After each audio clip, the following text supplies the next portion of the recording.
Welcome. So I'm Amy, and maybe this is the first time we've met, or maybe it's the first time for you to arrive here, or whatever, but you're more than welcome to just join in, to think, to ponder, to question, all of those things that help us to maybe understand ourselves a little bit better, maybe to understand the world around us.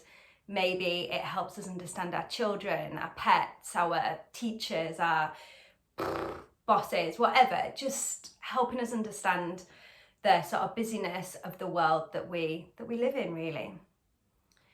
So today I'm just going to chat about finding firstly an achievable practice, and secondly a sustainable practice.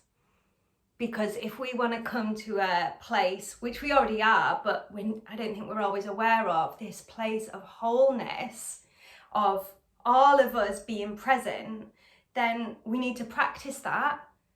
But it needs to be achievable and it needs to be sustainable. We don't want to constantly be sort of riding this, well, we will be riding the wave, like that's our existence, isn't it? But we want to be able to stay with ourselves, with our body, and with the experience of life as we ride the wave.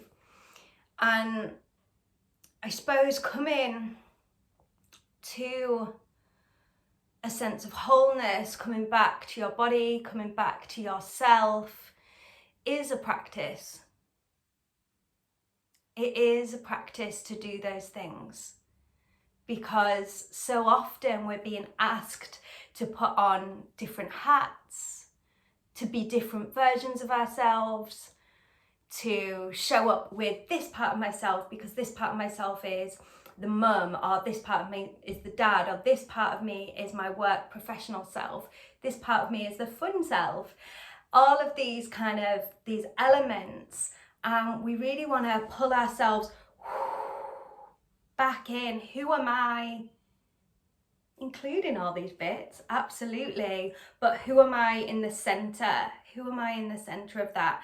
And we have to practice that, because we spend so much time practicing and doing, being the mum, being the dad, being the teacher, being the facilitator, being the helper, being the neighbor, whatever we might do. We do these things loads, but actually coming back to ourselves and connecting to ourselves, we don't do as much. I don't know, maybe that's just me, but yeah, we need to give ourselves the time, we need to be patient, and we need to be compassionate with ourselves.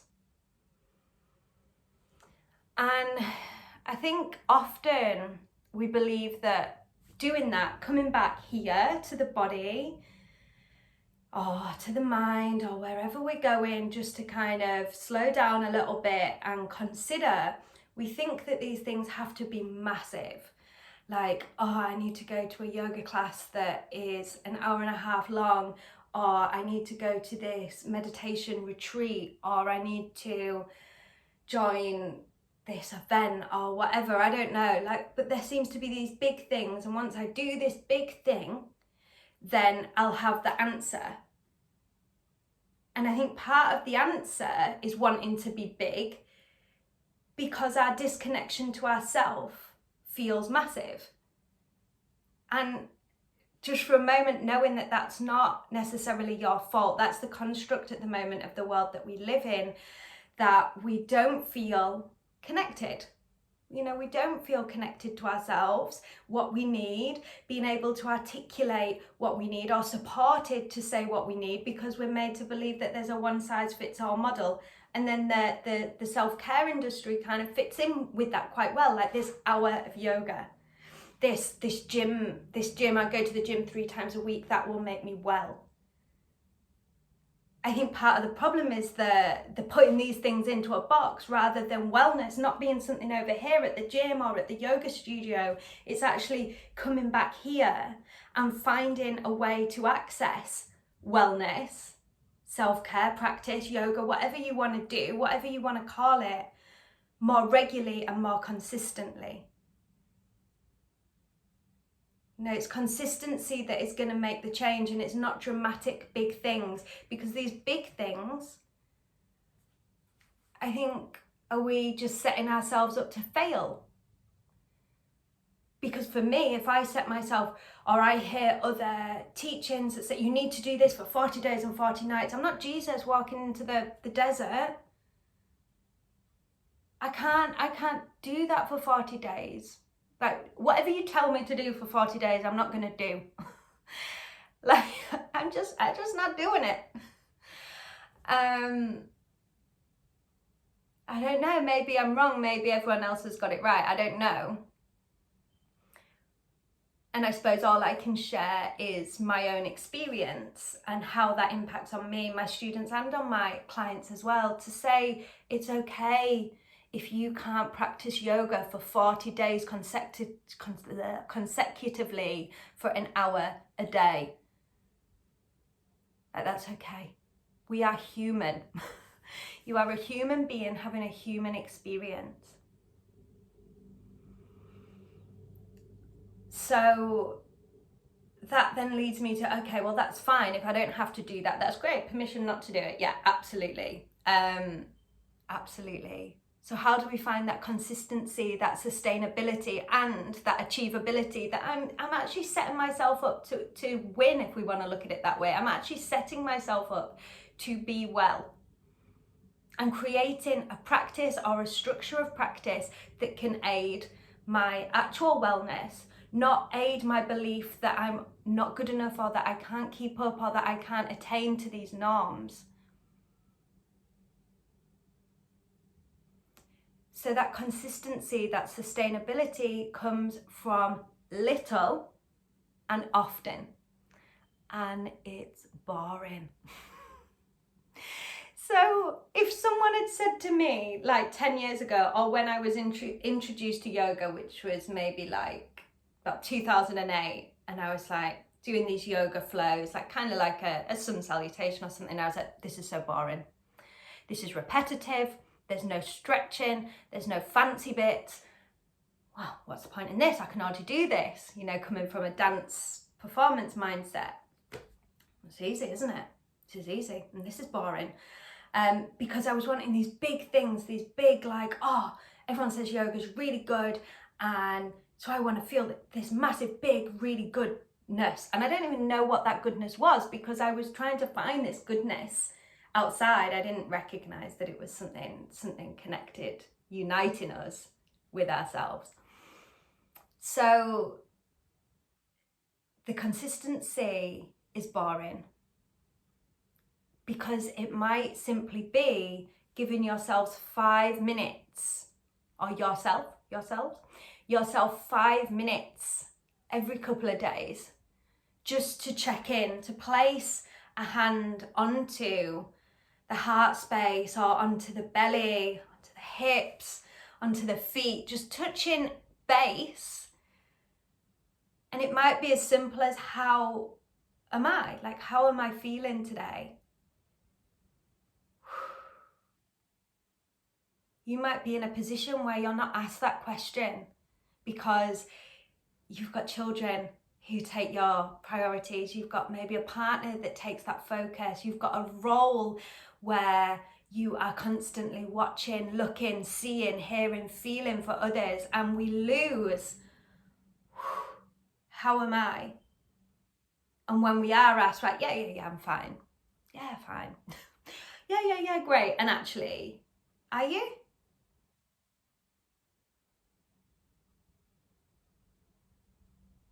Are you great? Are you good today?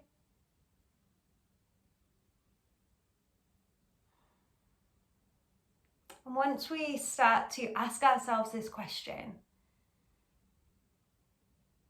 we start to identify what our needs, our requirements are for wellness, for wholeness, for whatever it might be. And in those 5 minutes that you might give yourself every couple of days or once a week, maybe you just come to the breath. Maybe you just take 10 deep breaths. And people that already know me know I talk about this a lot. and it's boring. I would have hated this as a solution. I would have just been like, no, this is boring. But it's honestly what changed my course of direction. It's what started the journey for me to heal and understand my physical body, my mental body, my energetic body, and gain my connection to spirit was 10 deep breaths a day. Committing, being consistent, but being compassionate on the days where maybe I wasn't doing that, or that some days that those 10 breaths would turn into, oh, I'm gonna have a nice stretch or do some yin yoga or whatever. But on the days where I could do 5 breaths, 3 breaths, being compassionate and knowing that I am human and that I'm not failing. I'm not failing because I can't sit still when my mind is focused on something else, because we have conditioned ourselves to be able to focus on multiple things. Well done.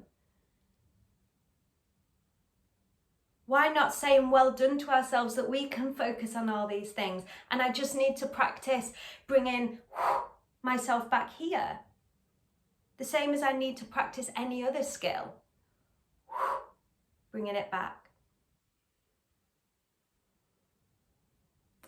And then once we've established that our practice, whatever it is, doesn't have to be massive, and that we can actually achieve it, often by default, it then extends or expands as we begin to realize that it's safe to do these things, that it's okay, that maybe it's beneficial, that my children were still fed, they still went to bed, that the housework was still done, that I still got to work. Once we begin to realize that we can do both, it becomes achievable. Like, yeah, we've done it. Oh, we're doing it. I don't think there's a done. If anyone has a done, please tell me. But it then becomes sustainable. And within that sustainability, we continue to ride the wave, but stay connected to who we are, to what's going on, so that I can identify, oh, I'm feeling in my body a sense of anxiety or stress or sadness. Ooh, I feel that arising in my body because I'm aware, because I'm connected, because I've consistently been giving myself this time to listen in. We're not just on autopilot. And then if you have a curious mind, that experience then leads me to go, okay, where can we go with that? What do I need? And with time, we just continue to explore that. And I have no idea where your exploration, your awareness, your consistency, your sustainability around your self-care practice will go. Absolutely no idea. But what I do know categorically, maybe that makes me sound like a dick, but what I do know is that the answer isn't massive. It's not massive. It's not about doing those really big things. Absolutely add it in, do it, go for it. If that's what you want to do, go for it. I love to go to events, classes, workshops, trainings. I love all of those things, but they're not the things that change my life. They're not the things that consistently change my clients' lives. That's not it. It's in the little things. Breathe, hand on body. How am I? From there, we start. And then we begin to explore, and then we begin to be able to take what we need from some of these bigger, incredible offerings. But we've just got to come back to ourselves first. And if this frustrates you, as it frustrated me, I get it. I get it. And that's okay. That's fine. Maybe you'll take on doing something little, maybe you won't. Wherever you're at is absolutely fine. So I would, after considering those things or not, maybe just see this week for you, or this next 2 weeks, if you can consistently show up for yourselves, maybe 3 times a week. 3 times this week, I'm making this confusing. Set it for yourself. Show up for yourself a little bit more consistently, but in a really small way. In a really small way, and just see how that feels for you. See how that feels. Maybe write it down, consider it, drop me a message. But how does it feel just to do those little things and take the pressure off beating ourselves up that we've not gone to that yoga class again, or we've not gone to whatever we think we should have done. Whatever you think you should have done. Story of my life. I think I should have gone there, I should have gone there, I should have gone there, I should have gone there. A lot of pressure. Right, no, that's not good for us. So yeah, see how you get on making your practice more achievable, with the mindset of making it more sustainable, with the mindset of being able to ride the wave more confidently and more comfortably. All right, I'm gonna love you and leave you all.